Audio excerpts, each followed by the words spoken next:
Good afternoon. It's Wednesday, December 23. I'm Giovanni Dennis with the Midday News. A special welcome if you're watching online at onespotmedia.com. There's a call this afternoon for the government to reconsider the date for submissions on the new National Identification and Registration Act. As we hear in this report, human rights activists and others believe the time given is not enough. Be careful. That's the word from Jamaicans for Justice to the Andrew Holness administration as it proceeds with the new National Identification and Registration Act. The JFJ says it has identified two concerns which needs to be addressed before the act moves forward. They are the time for public submissions, which JFJ says is inadequate, and the Data Protection Act, which it says needs to be enforced before the new National Identification System NIDS law is passed. The bill was recently tabled and referred to a joint select committee of Parliament for deliberations. Executive Director of Jamaicans for Justice, Roger Malcolm, says with the deadline for public submissions the end of next month, there will not be enough time to review and make adequate submissions. The public has been given a bill that dropped 1 week before Christmas that they need to get all their submissions in by the end of January and they were told to read it over the Christmas. That's just not going to be sufficient for meaningful public education and public engagement when the very people doing the public education are told to submit their public education plan next year. And so it's not clear to me that this method will give us the richest and most genuine public feedback and allow for persons to understand what's happening. Meanwhile, Attorney Grace Linder has suggested that the Data Protection Act should be enforced before the new NIDS law is passed so that there's better protection for all citizens in the collection and storage of data. Because this new act speaks, not extensively, but somewhat to the Data Protection Act, and it would be really, a big miss if we were to speak to standards within a piece of legislation which is not in effect. In fact, I think that was a point made by our Chief Justice that in the submissions to the court, the government made submissions in respect of a Data Protection Act which had not been put before Parliament at that time. There's also a call for greater public education about NIDS. Mr. Malcolm pointed out that the government's formal channels for public education about the new NIDS law are not yet ready, and this makes the case stronger that more time is needed for submissions. The government's own public education infrastructure is just not really ready as yet to have such an early deadline. NIDSFacts.org is not even working. It's going to come online sometime in the future. And so there just is nowhere to go to get more information other than listening to the Joint Select Committee proceedings. And if you don't get your submission in by the 29th of January, you may not even get it counted. So the request is simple. Do public education that's not just PR, because it's a very important bill and we hope it goes well. But B, give people more time to make a real contribution to this debate. It took us a year to get the submissions in for the data protection bill. We have to treat this with the degree of importance we know it deserves, and we hope that the government will listen and allow the people to have more time to participate. O'Shane Masters, TVJ News. Minister without portfolio in the Ministry of National Security, Matthew Samuda, says anyone who breaches quarantine protocols will be prosecuted under the Disaster Risk Management Act. His warning comes amid heightened fear that the new strain of the coronavirus could reach our shores. We prosecuted over 3,000 people who have breached the DRMA order. But when there is deemed a level of risk that forces us to put armbands, we allocate more resources to following it up. So say for instance somebody is wearing an armband and they decide, boy, then a business with this, I'm going to go beach. Tell me what happens. Well, the DRMA Act is specific. You can be fined by a court of law if found guilty of breach up to 1.5 million. We haven't had anybody fined in that region as of yet, but I think when one considers the health risk and the security risk at this stage, I think that's what the public would be supportive of. Mr. Samuda was responding to Radio Jamaica's Beyond the Headlines host, Dion Jackson Miller, Tuesday evening. In the meantime, Chief Medical Officer Dr. Jacqueline Bisesa McKenzie says Jamaica is already seeing an increase in COVID-19 positive test results. The Health Ministry had said previously that an increase was expected, but after the festive season. More in this report. The Christmas surge that medical experts feared is happening now and is beginning to consume well-needed resources like hospital beds due to the rise in positive cases. Chief Medical Officer Dr. Jacqueline Bisesa McKenzie says the rate of hospitalization has been increasing. The slope is not steep. We are seeing a slow increase in the number of cases, and so we continue to monitor. Remember, we would have put in several mitigation exercises so that the impact would be reduced. And with the new strain of the virus now affecting the United Kingdom, Dr. Bisesa McKenzie says nearly all of the 302 passengers who arrived from the UK on Monday have been tested. So I think 302 came in, 4 were in transit, and we had 5 children that we did not get consent from the parents for testing. And so I think we ended up testing about 293 persons. She added that children who arrived on Monday were not tested. We had taken a decision based on the discomfort of the test, the fact that it is sometimes difficult to control children, that we would not have tested children under 12 years old. In the meantime, she says the ministry has heightened contact tracing for persons who arrived in the country within the past 5 days. So what we have done in light of this, we have re-alerted, if you can call it that, our medical officers of health to look again at their list of persons, see their arrivals from the United Kingdom, ensure that they are closely monitored, and of course early testing for those that develop symptoms. O'Shane Masters, TVJ News. And Tourism Minister Ed Bartlett says although the decision to ban UK flights will be hard on stakeholders, it was necessary in order to manage the uncertainty caused by the new COVID-19 variant. In an interview with the media in Montego Bay Tuesday, Mr. Bartlett said the government is doing the right thing based on the circumstances. We understand that from time to time, we have to make decisions that are strong and sometimes on the spur of the moment because we're trying to manage an uncertainty. And in the process, it is not always that everybody feels comfortable about it, nor does it not cause some pain points. What we want to ask is everybody understands and that, all the sectors that are impacted understand that the government is doing the right things in terms of what the circumstances require, and that in every instance our actions are to protect the people of Jamaica. He says he understands the challenges small hotels will face.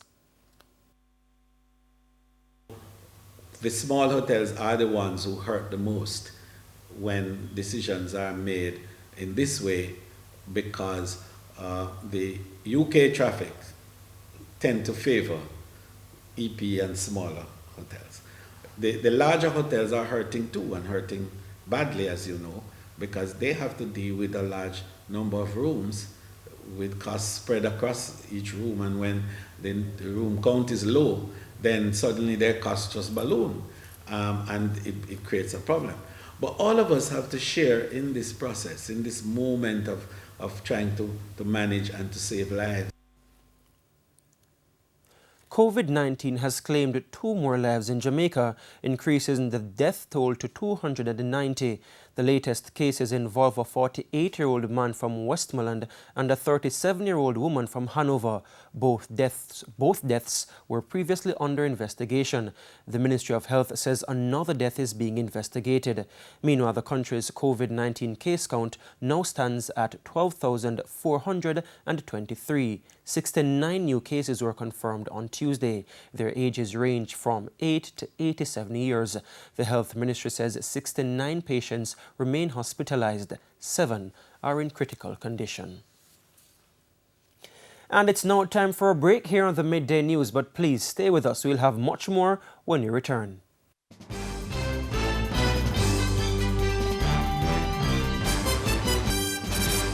Welcome back, and we're continuing the news. The Manchester Police are reporting that the parish has recorded a 24% reduction in major crimes from January to date. But with just a few days left in the year, head of the Manchester Police, Superintendent Gary Francis, says the police are doubling their efforts. Prince Moore has the details. From January 1, 2020 to December 22, Manchester recorded 349 major crimes. That is 108 less than the 457 cases reported in the corresponding period in 2019, a 24% reduction in all major crimes. 5 of the 7 categories of major crimes have recorded reductions, including the category of murder. There are 7 less cases of murder, or 18%, when compared to the same period last year. In 2019, the parish recorded 40 murders, but for this year, that figure is down to 33. Head of the Manchester Police, Superintendent Gary Francis, says so far 67% of those cases have been solved. At least 27 wanted persons for various offences have also been arrested and charged. Among the other reduction, shooting, there is a 41% reduction in shooting. Nominally is 21 less shooting reported in the parish. 32 cases reported in 2019 for the period, compared with 11 cases. So 21 less cases of rape recorded. Robberies have also been reduced by 26% this year. That's 25 less cases than last year. Superintendent Francis adds that so far, the police have seized 15 illegal firearms and 144 assorted rounds of ammunition from the streets of Manchester. He says, come next year, the police will be redoubling their efforts. As we move into 2021 in a few days' time, and 2021, of course, is not just a new year, but a new decade. We recommit to the citizens of this parish that the men and women of the Jamaica Constabulary Force, Manchester Division, will continue to serve you with redoubled effort. Prince Moore, Radio Jamaica News. Meanwhile, Superintendent Francis is again appealing to residents who may have information about the murder of Constable Kirkland Plummer to contact the police. Constable Plummer was shot on November 7 in Harwood, Manchester, after subduing and relieving a disorderly patron of his illegal firearm at an event in the parish. It's understood the constable was shot and was also stoned while lying on the ground. We appeal to you to share the information with us, and you could do so through the traditional means of 119, 811, or 311. Over in Clarendon, a 17-year-old mentally challenged girl was murdered in Greenbottom, Sandy Bay, Clarendon, Monday night. The deceased has been identified as 17-year-old Shelly-Ann Williams, who suffers from Down syndrome. Information is that Williams was at home with her stepmother, Shelly-Ann Allen, when she was murdered. The family believed Shelly-Ann was in her room, but when her father came home, he did not see his daughter. An alarm was raised. They found her lying on her face naked in a pool of blood with what appeared to be stab wounds to the back. The police were summoned and an investigation launched. Her stepmother, Miss Allen, spoke to our news team.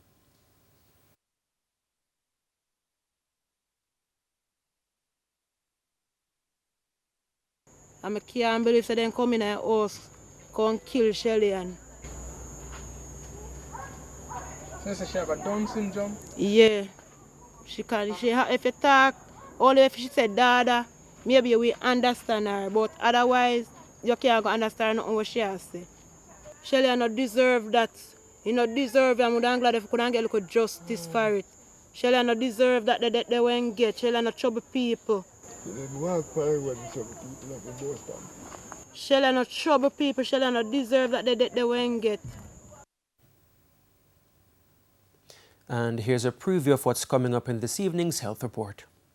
In the next edition of the Health Report, we look at Christmas, COVID-19 and depression. I think we are very clear that one of the most difficult things about depression is that it can be fatal.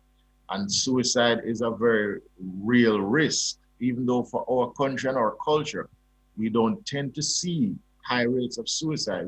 We have to remember that we still do have cases, and persons are at risk, especially when they're going through not just depression, but external pressures and strain, which I'm sure that everyone will agree that this particular time of our lives is very distressing in itself. So we have to be mindful of that.